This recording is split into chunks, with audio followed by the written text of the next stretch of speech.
बच्चों, मेरा नाम प्रीति सिंह है। मैं कुरार गांव मनपा माध्यमिक हिंदी शाला क्रमांक 2 में विज्ञान की शिक्षिका हूँ। तो आज हम जो चैप्टर स्टार्ट करने वाले हैं उसके पहले आपके लिए एक सुविचार है। तो वो ये है कि उठो जागो और तब तक मत रुको जब तक लक्ष्य की प्राप्ति ना हो। ठीक है, तो इस अच्छे विचार के साथ आज हम लोग विज्ञान भाग 2 का प्रकरण नंबर 18 का नाम है अंतरिक्ष अवलोकन दूरबीनें अर्थात दूरदर्शी। इस प्रकरण का अध्ययन करेंगे और इस चैप्टर के अंतर्गत आज के लेक्चर में जो टॉपिक हम लोग कवर करने वाले वो है प्रकाश के रूप, दूरबीन और दूरबीनों के प्रकार। ये 2 पॉइंट हम कवर करने वाले हैं। ठीक है, थोड़ा याद कीजिए। में 2 प्रश्न है आपका, आकाश और अंतरिक्ष में क्या अंतर है, अंतरिक्ष अवलोकन का क्या अर्थ है, उसका क्या महत्व है। तो ये दोनों प्रश्न का उत्तर हम लोग बारी बारी से देखते हैं। अब जैसे कि आकाश और अंतरिक्ष में क्या अंतर है। आकाश वो चीजें जो हम धरती पे खड़े होकर जब हम ऊपर आकाश की तरफ देखते हैं, आसमान की तरफ, तो हमारी आंखों से जितनी भी चीजें दिखलाई पड़ती है, जो चीजें हम अपनी आंखों से डायरेक्ट देख पाते हैं, वो हमारा आकाश होता है। ठीक है, और अंतरिक्ष क्या होता है। अब मनुष्य के लिए तो अंतरिक्ष के बारे में जानना हमेशा से एक रोचक विषय ही रहा है। तो अंतरिक्ष का नाम आते ही हमारे मन में बहुत सारे सवाल उठते हैं कि अंतरिक्ष कैसा दिखता होगा, उसमें कौन कौन सी शक्तियां हैं, यह कितना बड़ा है, और भी ऐसे बहुत सारे सवाल होते हैं जो हमको उठते हैं हमारे मनों में। तो वैज्ञानिक भी इन्हीं सवालों के जवाब कई साल से ढूंढ रहे हैं, और कुछ सवालों के जवाब तो उनको मिल भी चुके हैं, जबकि अभी भी बहुत कुछ जानना अंतरिक्ष के बारे में अभी बाकी है। तो जो भी थोड़ा बहुत अब तक पता चला है वो मैं आपके साथ अभी यहाँ पर बताऊंगी। तो जितनी भी महत्वपूर्ण जानकारी है वो हम लोग इस चैप्टर में अभी पढ़ेंगे अंतरिक्ष के बारे में। ठीक है, तो अंतरिक्ष क्या है। आकाश तो हमने समझ लिया कि जो हमारी आंखों से दिखलाई पड़ता है हमारे वातावरण में आकाश की तरह, वो हमारा आकाश है। अंतरिक्ष क्या है, तो पृथ्वी के वायुमंडल के बाहर असीम क्षेत्र को अंतरिक्ष या जो असीम क्षेत्र होता है पृथ्वी के वायुमंडल के बाहर, मतलब आकाश के उस तरफ जो हम अपनी आंखों से देख नहीं पाते बिना किसी उपकरण के, तो वो जो असीम क्षेत्र है वायुमंडल के बाहर का, उसे हम अंतरिक्ष कहते हैं। अब अंतरिक्ष में क्या क्या होता है। अंतरिक्ष में तारे होते हैं, ग्रह, उल्काएं, धूमकेतु, क्षुद्र ग्रह, धूल होते हैं, गैस भी होते हैं, तरह तरह के विकिरण, बहुत तरह की हानिकारक रेज होती हैं, विकिरण होती हैं, और बहुत कुछ जो है वो अंतरिक्ष में पाए जाते हैं। तो अंतरिक्ष की जानकारी को और अच्छे से समझने के लिए हम उससे जुड़े कुछ महत्वपूर्ण बिंदु है उसको हम थोड़ा सा देखेंगे, जैसे कि आकाश गंगा क्या है, सौर मंडल क्या है, ग्रह आदि। ठीक है, तो इन सब के बारे में अगर हम थोड़ा थोड़ा जान जाएंगे तो हमें पूरा आकाश, पूरा अंतरिक्ष क्या है, पूरा अंतरिक्ष वो पता चल जाएगा। जैसे कि अंतरिक्ष में हमारे आकाश गंगा होता है, आपने सुना होगा, गैलेक्सी जिसे हम कहते हैं इंग्लिश में, वो क्या होता है। अंतरिक्ष में बहुत सारे तारे होते हैं, खरबों बहुत सारे तारे होते हैं, जो सामान्य रूप से वितरित नहीं होते, मतलब ऐसा नहीं है कि उनका ग्रुप बना हुआ है, वो बहुत सारे तारे होते हैं। तो ये तारे बहुत बड़े बड़े समूह में वितरित रहते हैं। तो प्रत्येक समूह में खरबों तारे होते हैं, बहुत सारे तारे होते हैं। तो इन तारों में इन समूह में तारों के अलावा सिर्फ तारे ही नहीं होते, उनमें हाइड्रोजन गैस, बहुत सारे धूल कण और भी बहुत कुछ बहुत मात्रा में उपस्थित होते हैं। तो ऐसे प्रत्येक समूह को हम आकाशगंगा यानी गैलेक्सी कहते हैं। ठीक है, फिर हमारे अंतरिक्ष में सौर मंडल भी होता है। सौर मंडल हमने पिछली कक्षा में पढ़ा था, सौर मंडल के बारे में क्या है। तो अभी हम यहाँ पे शॉर्ट में ही देखते हैं कि सौर मंडल क्या है। कि सूर्य जो है, उस सूर्य के चारों तरफ उसकी जो परिक्रमा करने वाले ग्रह, उपग्रह, उल्का, क्षुद्र या फिर तारे जितने भी है, और बहुत सारे जो धूलीय कण है, इन सब ये सारी चीजें जब संयुक्त हो जाती हैं, एक साथ जुड़ी हुई होती है, उन्हें हम क्या कहते हैं, सौर मंडल कहते हैं। अभी तक तो शायद आप लोग सिर्फ यही जानते रहेंगे कि सौर मंडल सूर्य बीच में होगा, बाकी सारे ग्रह उनके चारों तरफ परिक्रमा करते हैं। तो ग्रह तो होते ही हैं, साथ साथ उपग्रह, उल्का, क्षुद्र ग्रह, कुछ तारे और बहुत सारे धूलीय कण और गैसेस भी होती हैं। तो सौर मंडल के केंद्र में सूर्य होता है और बाकी समस्त जितने भी पिंड है, जितने भी पिंड है, वो क्या करते हैं, उसके चारों तरफ चक्कर लगाते हैं। सौर मंडल के बारे में और अधिक हम लोग अगर जानेंगे तो पूरा लेक्चर ही खत्म हो जाएगा। इसके लिए मैं ऐसे शॉर्ट मैंने बता दिया कि सौर मंडल क्या है। अब देखो ग्रह किसे कहते हैं। ग्रह क्या है, एक आकाशीय पिंड है, हम सबको पता है, जो क्या है अपनी अपनी कक्षाओं में घूमते हैं। सबकी अपनी अपनी कक्षा होती है और वो उसी कक्षा में घूमते हैं। वो बहुत डिसिप्लिन्ड होते हैं, ऐसा नहीं कि अपना ट्रैक छोड़कर वो बगल वाले ग्रह में चले। सब अपनी अपनी कक्षाओं में सूर्य के चारों तरफ परिक्रमा करते हैं। और क्या होता है, जो ग्रह होते हैं उनमें कोई प्रकाश नहीं होता है। उनके ऊपर जब सूर्य क्या होता है, सूर्य बहुत ही ऊर्जा वाहक होता है, वो बहुत ही उसमें से एनर्जी निकलती है। तो सूर्य की किरणें जब उस ग्रह के ऊपर पड़ती हैं तो जो ग्रह है वो चमकने लगता है। उनका अपना खुद का कोई चमक नहीं होता है।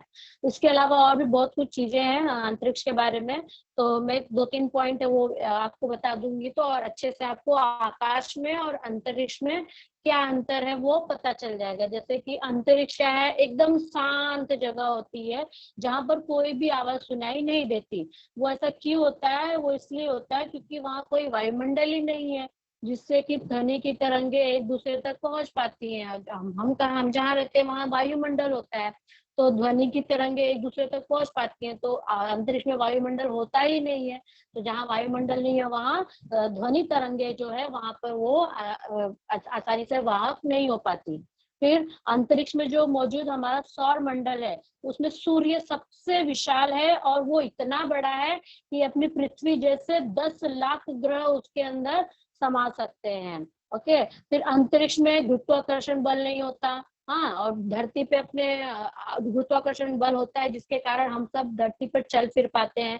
और अंतरिक्ष में तो गुरुत्वाकर्षण बल होता नहीं है, इसलिए वहां पे जो भी शोध करता है या फिर एस्ट्रोनॉट जो भी जाते हैं वो क्या होते हैं, वहां पर हवा में तैरते रहते हैं। और अंतरिक्ष में कोई भी दो धातु एक दूसरे से अगर टकरा जाए तो वो आपस में ही जुड़ जाती है, चिपक जाती है। और हमारे आकाश में ऐसा कुछ होता नहीं है। ठीक है, तो ये अंतर था आकाश और अंतरिक्ष में। अभी देखते हैं अंतरिक्ष अवलोकन का क्या अर्थ है। अब नाम से पता चल रहा है अवलोकन। अवलोकन मतलब निरीक्षण करना, किसी के बारे में रिसर्च करना और अधिक जानकारी प्राप्त करने की कोशिश करना। तो जैसे कि मैंने अभी बताया हमारे अंतरिक्ष में बहुत सारे ग्रह हैं, उपग्रह हैं, गैलेक्सी है, मतलब आकाश गंगा है, सौर मंडल है। तो ये सारी चीजें जब मनुष्य को थोड़ी थोड़ी चीजें जब पता चली तो वो उसके बारे में और अधिक जानकारी प्राप्त करने की कोशिश करने लगा, मतलब वो अंतरिक्ष का अवलोकन करने लगा। और उसका महत्व क्या था, उसका महत्व ये था, हाँ, कि पुरातन काल से ही मानव ने सूर्य, चंद्रमा और तारों की ओर कौतूहल से देखने की शुरुआत की। केवल आंखों द्वारा किए गए अवलोकन और अपार कल्पना शक्ति की सहायता से उन्होंने आंखों द्वारा दिखने वाले आकाश को समझने का प्रयत्न किया। ठीक है, आकाश में तारों, नक्षत्रों की स्थिति समय अनुसार बदलती है। इस आधार पर मानव को समझ में आया कि स्थिति और ऋतु चक्र का कुछ न कुछ संबंध है। ठीक है, खेती के लिए ऋतु चक्र की जानकारी आवश्यक होने के कारण यह आकाश दर्शन उनके लिए उपयोगी सिद्ध हुआ। जब मनुष्य ने आकाश का अवलोकन, अंतरिक्ष का अवलोकन करने की जब शुरुआत की तो उन्हें ये पता चला कि जो हमारे ग्रह नक्षत्र हैं उनकी स्थिति जब बदलती है तो उसी के अनुसार हमारी जो ऋतुएं हैं, हमारे जो मौसम है वो बदलते हैं। और जब वो मौसम बदलते हैं तो मौसम के आधार पे हमें खेती की जानकारी हुई कि किस मौसम में कौन सी फसल हम उगाएंगे तो वो उग जाएगी। तो जो अंतरिक्ष अवलोकन था उसका यही सबसे अच्छा महत्व उस पुरातन काल में मानवों को पता चला कि जो नक्षत्रों की स्थिति है, ग्रहों की जो स्थिति है वो जब बदलती है तो ऋतु चक्र भी बदलता है और ऋतु चक्र से हमें खेती में फसलें उगाने में आसानी हुई। और नक्षत्रों की स्थिति नाविकों के लिए, जो मछली पकड़ने के लिए नाविक जाते थे समुद्रों में, उनके लिए भी एक दिशा दर्शक का कार्य उसने किया। वो उसको दिशा दर्शक के रूप में उपयोग करने लगे, तो उनको पता चल जाता था कि तूफान आने वाला है या नहीं, या फिर समुद्र में ज्वार भाटा आता है तो उस समय भी बहुत उथल पुथल होता है पानी में, तो उस समय हमें नाव लेकर जाना चाहिए कि नहीं। तो ये एक दिशा दर्शक के रूप में नाविकों को उपयोगी साबित हुई। आकाश अवलोकन से निर्मित हुए असंख्य प्रश्नों के उत्तर खोजने के मानव ने प्रयत्न शुरू किए, परंतु आकाश के ग्रह या तारों को अधिक पास से देखने के लिए मानव के पास कोई भी उपकरण उपलब्ध नहीं था। ये सारी चीजें मनुष्य धरती पर से ही अपना अवलोकन कर रहा था। अंतरिक्ष के अंदर की चीजें देखने के लिए उनके पास कोई भी उपकरण जो है उस समय उपलब्ध नहीं था। फिर एक वैज्ञानिक आया हॉन्स लिपर से, उन्होंने क्या किया, दूरबीन की खोज की। वो क्या थे, वो चश्मा निर्मित करने वाले अनुसंधान करता थे हॉन्स लिपर से। तो उन्होंने 1608 में यह आविष्कार किया कि दो लेंसों को एक दूसरे के सामने रखकर देखने पर दूर की जो वस्तु है वो समीप दिखाई देती है, और इस तरह उन्होंने क्या किया, पहला दूरबीन बनाया। तो टेलीस्कोप दूरबीन ये तो हम लोग जानते ही मतलब सुने ही है कि एक दूरबीन होती है जो दूर की चीजें हमें पास देखने के लिए अवश्य मतलब आसानी से हम देख पाते हैं। तो टेलीस्कोप क्या होता है, वो एक यंत्र ही होता है जिसका इस्तेमाल करके हम दूर स्थित जो वस्तु है उनको पास देख पाते हैं। ठीक है, तो टेलीस्कोप क्या है, एक खगोलीय विज्ञान में सबसे महत्वपूर्ण उपकरण है। यदि हम किसी भी ग्रह को या किसी भी वस्तु को देखना अगर चाहे तो इसका उपयोग करके हम उसको उस दूर की छोटी से छोटी वस्तुओं को हम अपनी आंखों से आसानी से सुस्पष्ट देख सकते हैं। ठीक है, तो ये जो हॉन्स लिपर से थे, इन्होंने क्या किया, टेलीस्कोप का आविष्कार किया। तो ये आविष्कार कैसे हुआ, जो हॉन्स लिपर से थे ये तो चश्मा अनुसंधान करता था, इन्होंने चश्मे की निर्मित की थी। और जो टेलीस्कोप है ये इनसे जैसे हम कहते हैं ना बाय मिस्टेक कोई चीज बन गई हो, वैसे हुआ था। वो ऐसे कैसे हुआ वो भी मैं बताती हूँ, उसके पीछे एक छोटा सा स्टोरी है, वो मैं आपको बताती हूँ तो आपको पता चल जाएगा। तो उसका कारण ये है कि उनका बेटा, हॉन्स लिपर से का बेटा हमेशा क्या करता था, रंग बिरंगी कांचों से वो खेलता रहता था।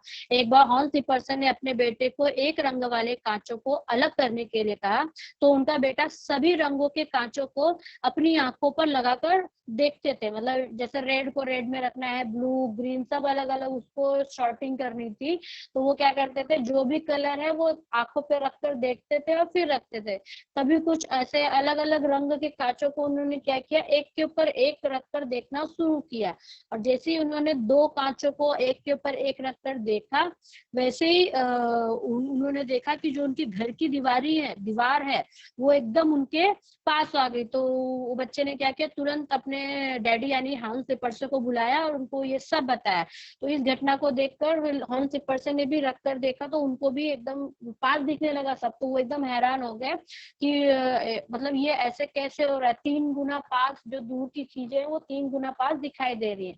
तो हॉन्स लिपर ये सब चीज देखकर काफी खुश हो गए, क्योंकि उन्हें दूर की चीजों को पास देखने की तरकीब मिल गई थी। इसके बाद हॉन्स लिपर ने दुनिया का पहला टेलीस्कोप बनाया। ठीक है, तो जब हॉन्स लिपर ने ये टेलीस्कोप बनाया तो ये सबसे पहले जो सैनिक होते हैं, हमारे सैनिक और नाविक, इनके लिए बहुत ही उपयोगी समझा गया। इसी तरह टेलीस्कोप का पहला उपयोग सैनिक, जासूसों और नाविकों द्वारा किया गया, ताकि वो अपने जो उनके प्रतिद्वंदी होते हैं उनके ऊपर वो नजर रख सके।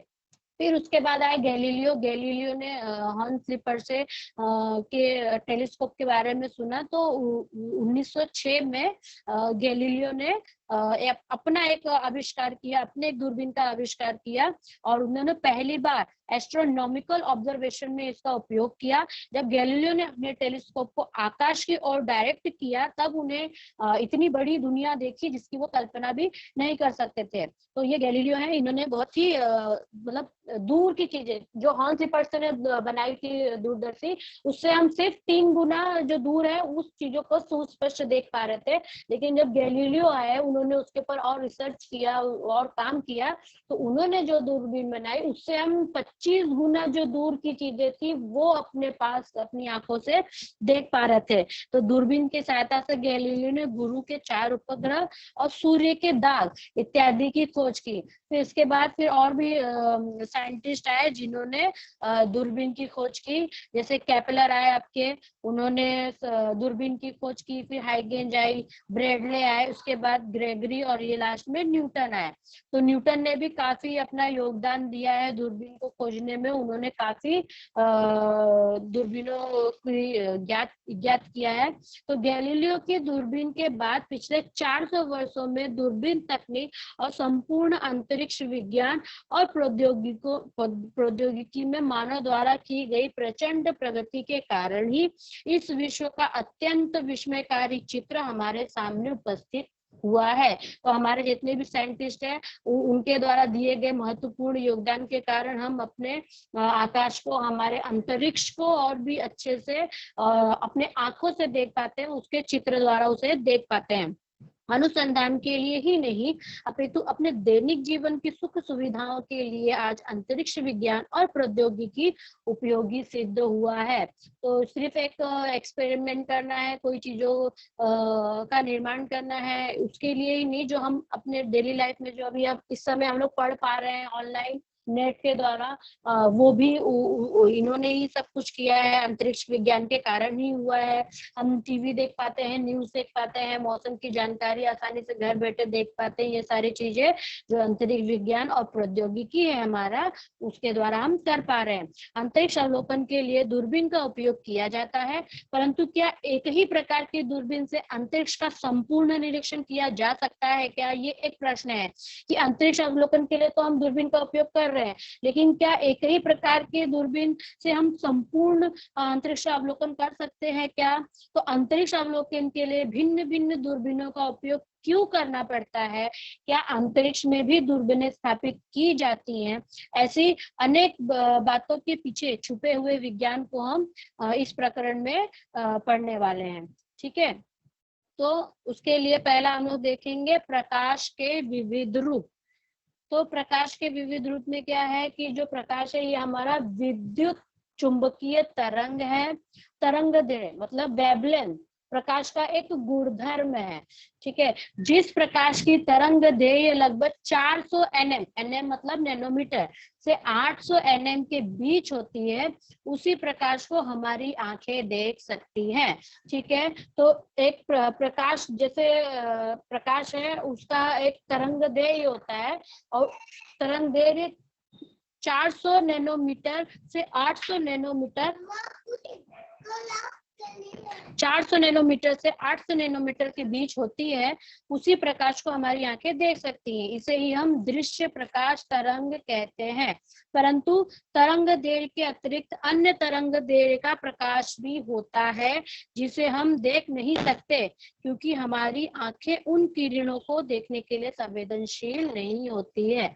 ठीक है, प्रकाश की तरंगें तो बहुत सारी होती हैं, अलग अलग रूपों में होती हैं, लेकिन हमारी आंखें सिर्फ जो 400 नैनोमीटर से 800 नैनोमीटर के बीच की जो तरंग दैर्घ्य होती हैं, प्रकाश की जो किरणें होती हैं, सिर्फ उसको ही देख पाती हैं। 400 के नीचे और 800 के ऊपर वालों को देखने के लिए हमारी आंखें संवेदनशील नहीं होती हैं। ठीक है, तो प्रकाश के विविध रूपों के बारे में जानने के लिए आगे दिए गए सारणी को हम अच्छे से अगर अध्ययन करेंगे तो ये हमारा क्लियर हो जाएगा।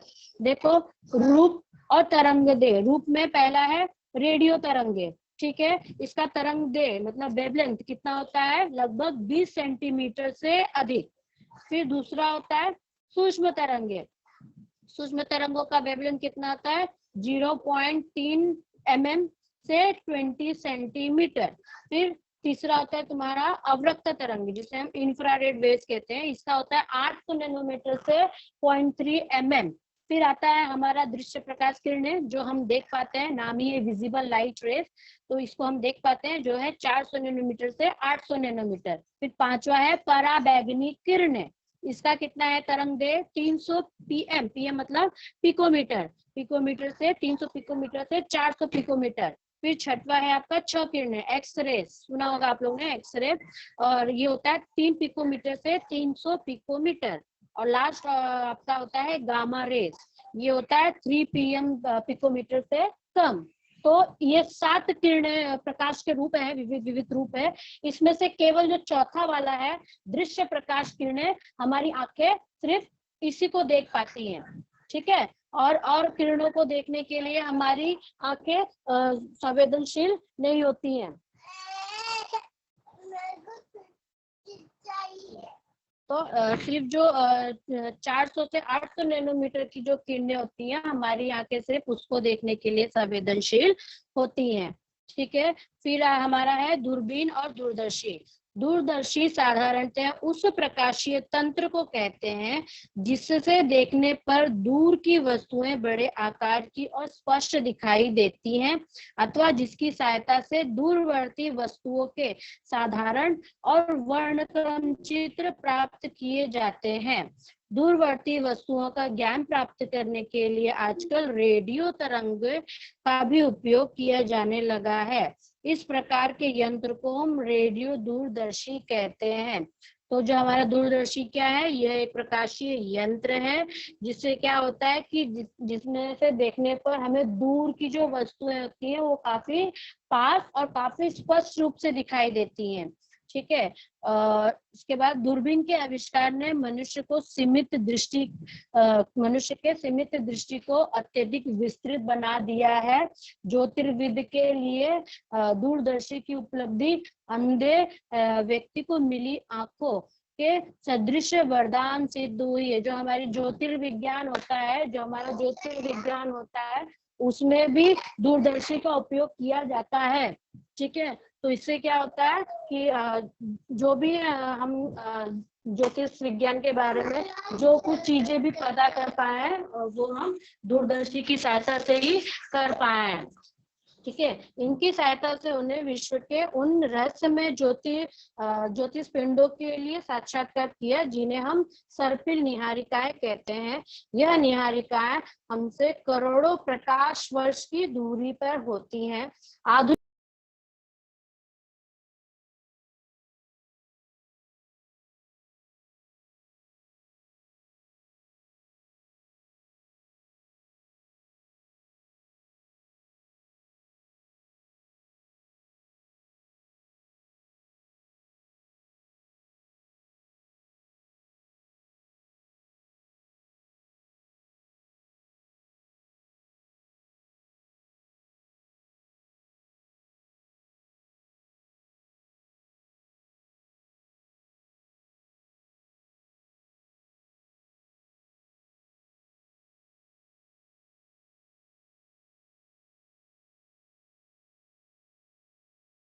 दूरबीनें, ठीक है। अभी ये है अभी हम लोग जो दूरदर्शी पढ़ रहे थे उसमें कितनी दूरदर्शी हम बना पाए हैं, उसमें से कुछ दूरदर्शी के बारे में अभी हम लोग देखेंगे। तो पहला है आपका दृश्य प्रकाश दूरबीनें, मतलब ऐसी दूरबीनें जो, हाँ सर,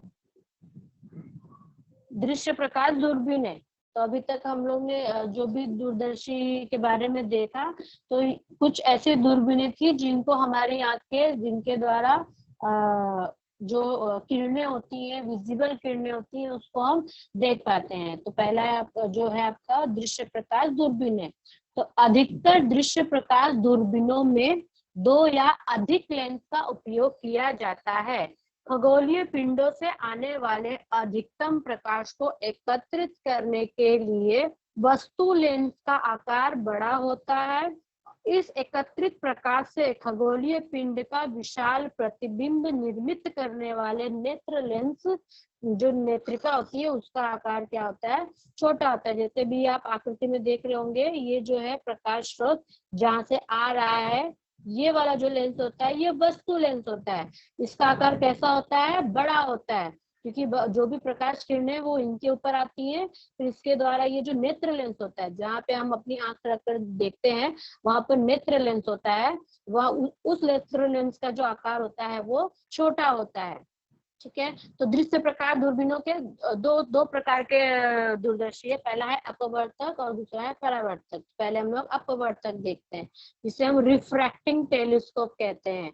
रिफ्रैक्टिंग टेलीस्कोप, इसमें क्या होता है कि प्रकाश किरणें वायुमंडल से लेंस में या लेंस में से वायुमंडल में जाते समय अपना मार्ग परिवर्तित करती हैं। जब प्रकाश की किरणें वायुमंडल से लेंस पर गिरती हैं, जो तुम्हारा वस्तु लेंस था बड़ा वाला, जब उस पे गिरती हैं, या फिर लेंस में से जब वापस वायुमंडल की तरफ जब जाती है, तो वो अपना मार्ग क्या करती है, चेंज कर देती है, परिवर्तित कर देती है। तो उसको हम क्या कहेंगे, अपवर्तन कहते हैं। इसलिए दूरदर्शी को हम अपवर्तक दूरदर्शी कहते हैं। ठीक है। कठिनाइयां, अब कोई भी चीज बनाने में उस फायदे तो होते ही है, साथ साथ उसकी कुछ ओवरकम्स भी होते हैं, कठिनाइयां भी होती हैं जिसे हमें कम करना होता है। तो ये लेंस बनाने में कौन सी कठिनाई आई कि लेंस की सहायता से वस्तुओं के प्रतिबिंब कैसे निर्मित होते हैं, इसका अध्ययन हम आगामी वर्ष में करने वाले हैं। आगामी वर्ष में करने वाले हैं। सामान्य आकाश अवलोकन के लिए इस प्रकार की दृश्य प्रकाश दूरबीन उपयुक्त है, परंतु इसमें कुछ कठिनाइयां भी हैं। जैसे पहला है कि स्रोत से आने वाले अधिकतम प्रकाश को एकत्र करके स्रोत का तेजस्वी मतलब एकदम स्पष्ट प्रतिबिंब प्राप्त करना हो, तो वस्तु लेंस का व्यास ज्यादा से ज्यादा बड़ा होना अत्यावश्यक है। ऐसे बड़े लेंस को बनाना कठिन तो होता ही है, साथ ही उसका वजन भी बहुत बढ़ता है और उसका आकार बदलता है। अब जितने भी प्रकाश के स्रोत हैं, उन्हें एकत्रित करने के लिए और अधिक उनका स्पष्ट रूप दिखाने के लिए जो वस्तु लेंस होता है, जो मैंने आपको आकृति में दिखाई, उसका लेंस बहुत बड़ा होना चाहिए, तब कहीं जाके वो स्पष्ट रूप दिखाएगा। तो जब अगर लेंस का साइज बड़ा होगा तो वो बनाने में तो कठिनाई है ही, साथ में उसका वजन भी बढ़ेगा, फिर उसको कैरी करने में, उसको एक जगह से दूसरी जगह पर स्थापित करने में भी प्रॉब्लम आती है। दूसरा पॉइंट, दूरदर्शी के दोनों लेंस को विपरीत सिरों पर होने के कारण लेंसों का आकार बढ़ता है, जिससे दूरदर्शी की लंबाई भी बढ़ती है। अब दो लेंस होते हैं, एक हमारे नेत्रिका पे होता है जहाँ से हम देखते हैं, और एक वस्तु लेंस जहाँ से प्रकाश की किरणें एंटर होती है। तो जब बड़ी चीजें देखनी होती है तो बड़े लेंस की आवश्यकता होती है, और उनका डिस्टेंस भी दूर दूर करना होता है, तो वो भी एक बहुत बड़ी कठिनाई है। लेंस द्वारा निर्मित प्रतिबिंब में रंगों की भी त्रुटियां होती हैं। मतलब जो लेंस से हमको जो चित्र मिलता है उसमें कलर स्पष्ट नहीं दिखाई देता। ठीक है। फिर इस कठिनाई को दूर करने के लिए एक नया दूरदर्शी बना, जिसे हम कहते हैं परावर्तक दूरदर्शी। दृश्य प्रकाश दूरबीनों में आने वाली कठिनाइयों को दूर करने के लिए अवतल दर्पण से दूरदर्शी बनाए जा सकते हैं। इससे अवतल दर्पण द्वारा प्रकाश का परावर्तन होने के कारण, परावर्तन मतलब रिफ्लेक्शन होने के कारण, इस दूरदर्शी को परावर्तक यानी रिफ्लेक्टिंग टेलीस्कोप कहते हैं।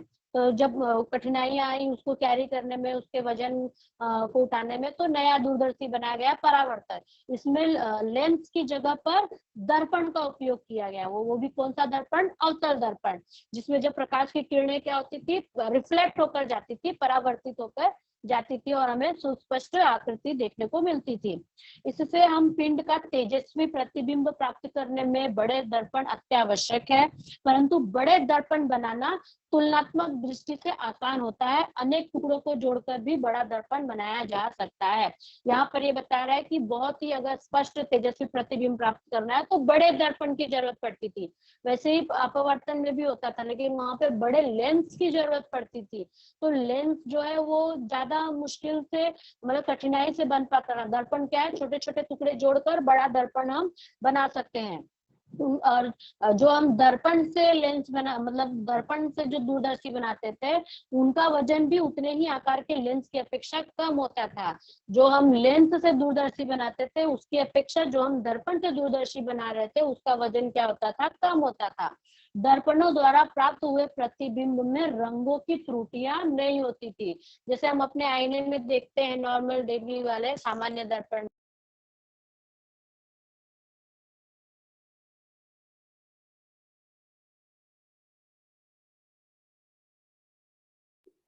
तो जो हम लेंस से जो बना रहे थे दूरदर्शी, उसमें रंगों की त्रुटियां होती थी। और जो हम लोग ने दर्पण की सहायता से जब बनाया तो उसमें रंगों की त्रुटियां नहीं होती थी। नीली आंखों से कभी भी दिखाई न देने वाले जो बहुत दूर स्थित तारे और आकाश गंगा थे, उसको भी हम इस दूरदर्शी से बहुत ही स्पष्ट और क्लियर देख पा रहे थे। तो फिर अवतल दर्पण से जब दूरबीनें बनी तो उस पे आधारित दो परावर्तक दूरदर्शी बने। पहला था आपका न्यूटन पद्धति द्वारा बना हुआ दूरदर्शी, और दूसरा है कैसेग्रीन पद्धति द्वारा बना हुआ दूरदर्शी। ठीक है। तो जो न्यूटन द्वारा बना हुआ दूरदर्शी था, वो आकृति में आप लोग फेसबुक में भी देखोगे, जो न्यूटन की आकृति पर आधारित दूरबीन है आपका, उसके अनुसार न्यूटन की पद्धति की दूरबीन में अंतरिक्ष से आने वाली प्रकाश किरणें अवतल दर्पण से परावर्तित होती हैं। इन परावर्तित किरणों के दर्पण के नाभि के पास अभिसरित होने के पहले एक समतल दर्पण रखा होता है, उस पे उसका मार्ग क्या होता है, परिवर्तित होता है। इस कारण ये किरणें दूरबीन के बेलन की लंब दिशा में एक बिंदु पर एकत्रित आती हैं।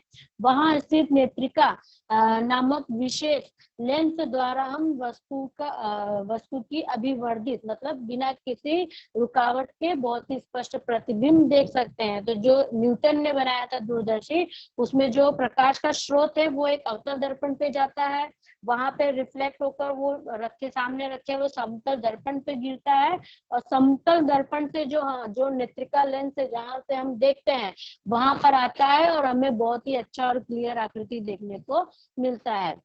दूसरा है आपका कैसेग्रीन पद्धति। इसमें क्या होता है, आकृति में देखोगे आप लोग, तो उसमें अवतल दर्पण का ही उपयोग किया जाता है, परंतु अवतल दर्पण से जो परावर्तित किरणें होती हैं वो उत्तल दर्पण पर गिरती हैं, फिर उत्तल दर्पण द्वारा वो वापस अवतल दर्पण की तरफ जाती हैं, और अवतल दर्पण के केंद्र के पास जो स्थित छिद्र होता है, अवतल के बीच में एक छिद्र होता है दर्पण के, उसमें से वो हमारी नेत्रिका से हमें एक अभिवर्धित, मतलब एकदम क्लियर और स्पष्ट प्रतिबिंब हमें दिखाती है। इसमें इस दूरबीन, इस पद्धति में क्या होता है, जो प्रकाश की किरणें वो पहले अवतल दर्पण पर गिरती हैं, फिर अवतल दर्पण से सामने रखे हुए उत्तल दर्पण पे आती हैं, और फिर वापस अवतल दर्पण की तरफ जाती हैं, और उस अवतल दर्पण के बीच में जो एक छिद्र होता है, वहां पर वो सारे जो प्रकाश किरणें वो इकट्ठा होती हैं, और उस छिद्र से वो हमारे नेत्रिका पर दिखती हैं, और हम स्पष्ट और क्लियर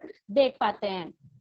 ठीक है। फिर रेडियो दूरबीनें, तो ये जो दूरबीनें थे, इससे तो हम खगोलीय पिंड विंड देख पा रहे थे अच्छे से, अदृश्य प्रकाश की किरणों को देख पा रहे थे जो 400 से 800 नैनोमीटर थी।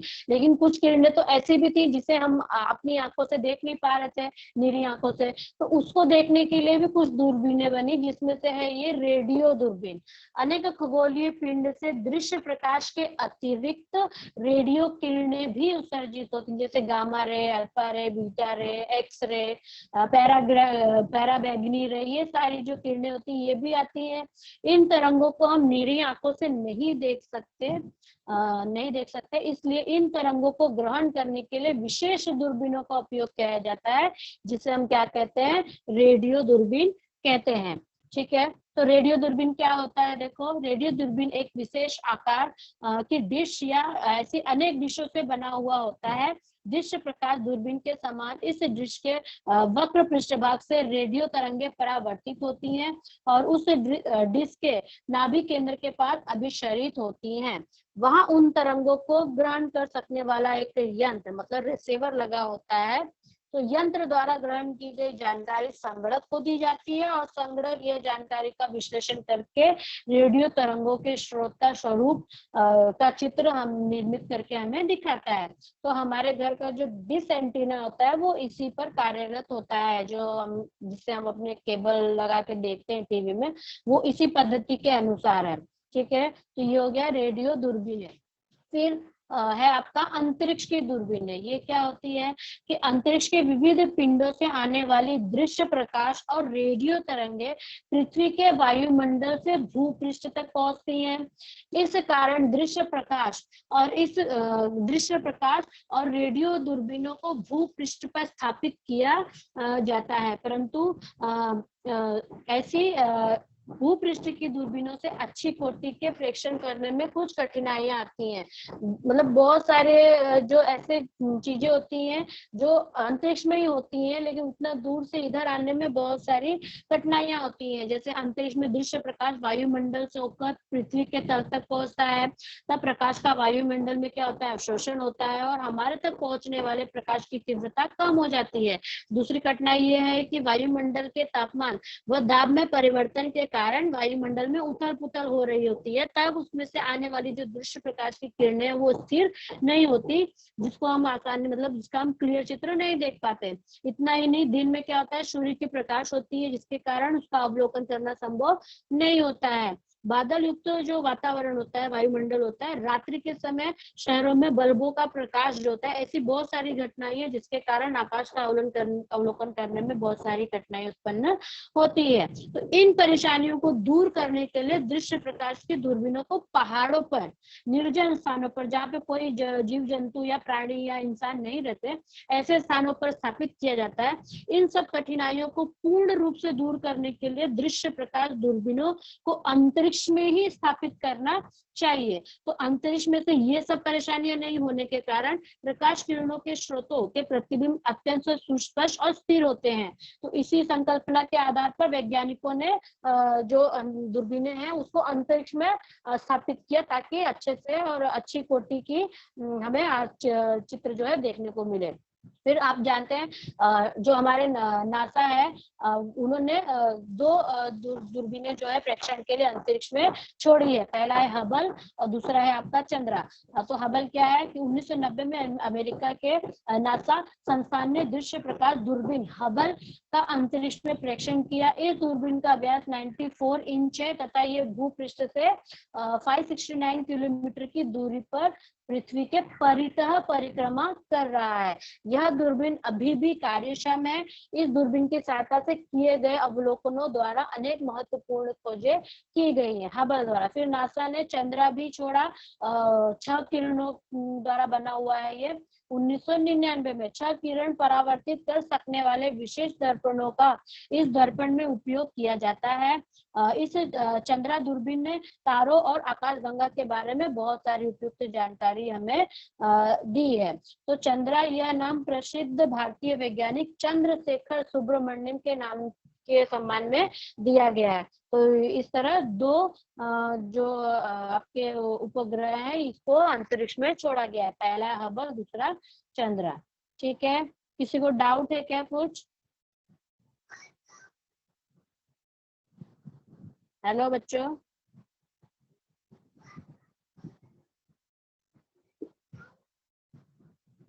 Hello sir. Good morning madam. एक बार रिवाइज करा दिए टीचर। हेलो, रिवाइज करा दीजिए टीचर एक बार फिर से। हाँ सुमित बोलिए, आपको डाउट है? रिवाइज करा दीजिए। Good morning. सब पढ़ा है वो सब रिवाइज करा दीजिए। आकाश, जो हम धरती पे खड़े होकर आकाश की तरफ जो चीजें हम अपनी आंखों से देख पाते हैं वो आकाश है। और आकाश के परे मतलब वायुमंडल से बाहर जो असीमित क्षेत्र है जिसे हम धरती पे खड़े होकर अपनी नीरी आंखों से नहीं देख पाते, वो अंतरिक्ष है। यही अंतर है। अंतरिक्ष का अवलोकन का क्या अर्थ है टीचर? स्क्रीन के माध्यम से समझाइए ना। सुमित, अभी इस वक्त टाइम नहीं है कि आपको मैं स्क्रीन शेयर करके एक्सप्लेन कर पाऊं। और अंतरिक्ष अवलोकन का यही महत्व है कि हम उसका निरीक्षण कर पाते हैं अंतरिक्ष का अच्छे से, जो भी महत्वपूर्ण चीजें जो हम नहीं देख पाते, अंतरिक्ष का अवलोकन करके हमें जो ऋतु चक्र है, जो नक्षत्र है, दिशा दर्शक है, इसके रूप में हम उसका उपयोग कर पाते हैं। हम अपने उपग्रहों के बारे में, ग्रहों के बारे में, सौर मंडल, गैलेक्सी, इन सब चीजों के बारे में जब हम अच्छे से रिसर्च कर पाते हैं, स्टडी कर पाते हैं, वही अंतरिक्ष का अवलोकन होता है। देखा, आकाश किसे कहते हैं वो देखा। हमारी आंखें जो दृश्य प्रकाश किरणें, कितने रेंज की दृश्य प्रकाश किरणें देख पाती हैं, वो दूरदर्शी के प्रकार देखे, अपवर्तक, परावर्तक, दूरदर्शी। फिर अपवर्तक पे जो बने हुए दो दूरदर्शी हैं, एक न्यूटन पद्धति पे आधारित है और एक कैसेग्रीन पद्धति पे आधारित हेलो है। फिर टीचर। नासा ने छोड़े हुए उपग्रह जो हबल और चंद्रा है, वो हम लोग ने देखा।